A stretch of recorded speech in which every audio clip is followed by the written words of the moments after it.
Now, it looks like, as we move on to the other news, folks, the Syrian news today, it was bad yesterday. It was embarrassing yesterday.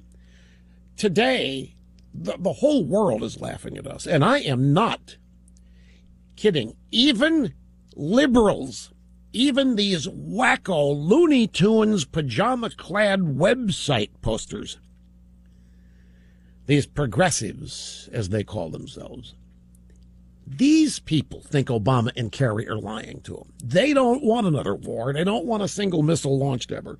They think they're being lied to. I mean, Obama doesn't even have his base on this.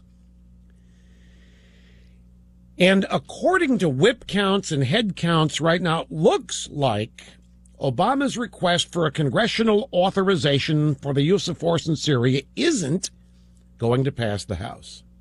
After all, thanks to those obstreperous Republicans. Now, for those of you in Rio Linda, that means stubborn. So everything is going according to plan. Once again, Obama be able to blame the evil House Republicans for all of the nerve gas damage that's taking place in Syria. Now, let me just, Vladimir Putin is saying that Obama and Kerry are lying. And I don't know about you, but I find myself to be in a really curious situation. Who do I believe? Vladimir Putin or Barack Obama and John Kerry? See, this may sound a little tough to say or hear, but I know that John Kerry lies about things. I know that Barack Obama, big time, misrepresents things. That's what the whole Limbaugh theorem is. I know that liberals lie as a matter of course. They have to. We know that they lied just about Benghazi in the stupid video. So here they're telling us one thing, and Putin is saying, no, it's just the exact opposite. Russia says they have compiled a 100-page report blaming the Syrian rebels for the chemical weapons attack, not Assad. Just as we reported on this program on Tuesday, a 100-page report. Now, I don't know about you, but what does it feel like to have to agree with a former KGB agent?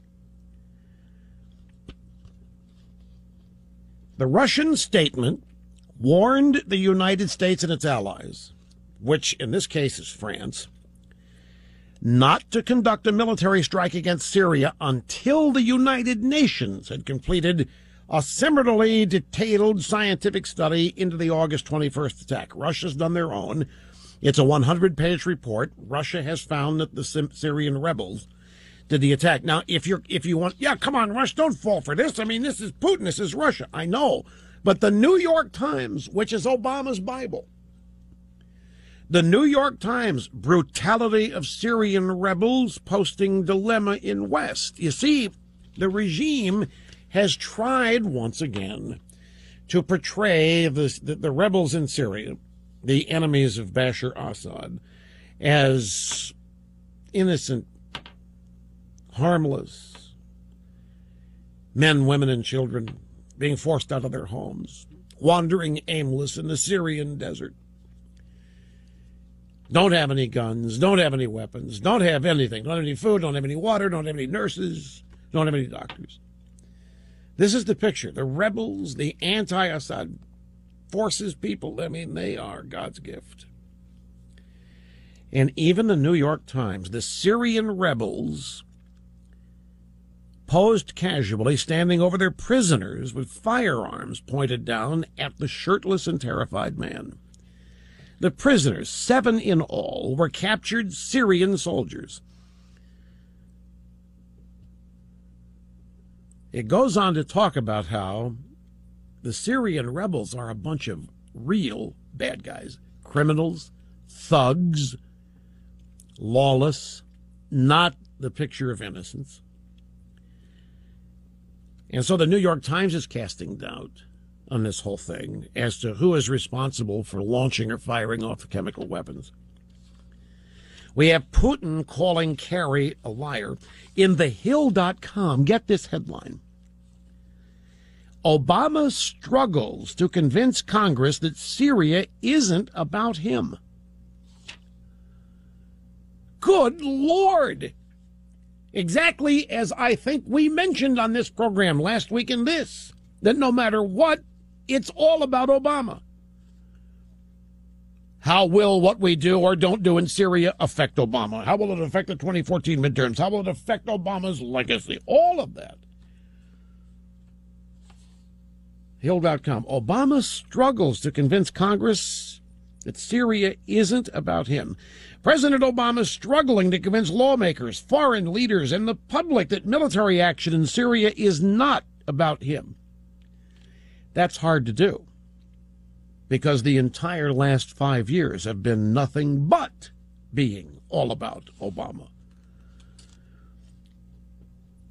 And now Vladimir Putin is calling John Kerry a liar.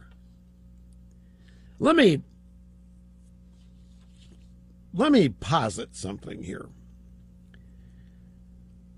Do you think that it might be playing right into Putin's hands to put John Kerry in the position of war hawk?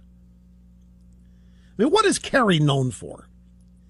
Kerry is known for making things up and dissenting about Vietnam. He's known as an anti-war protester.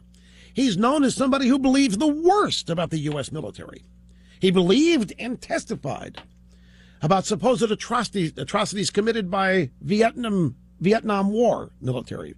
When he was told that Marines in Iraq had raped and terrorized and killed women and children, he believed that.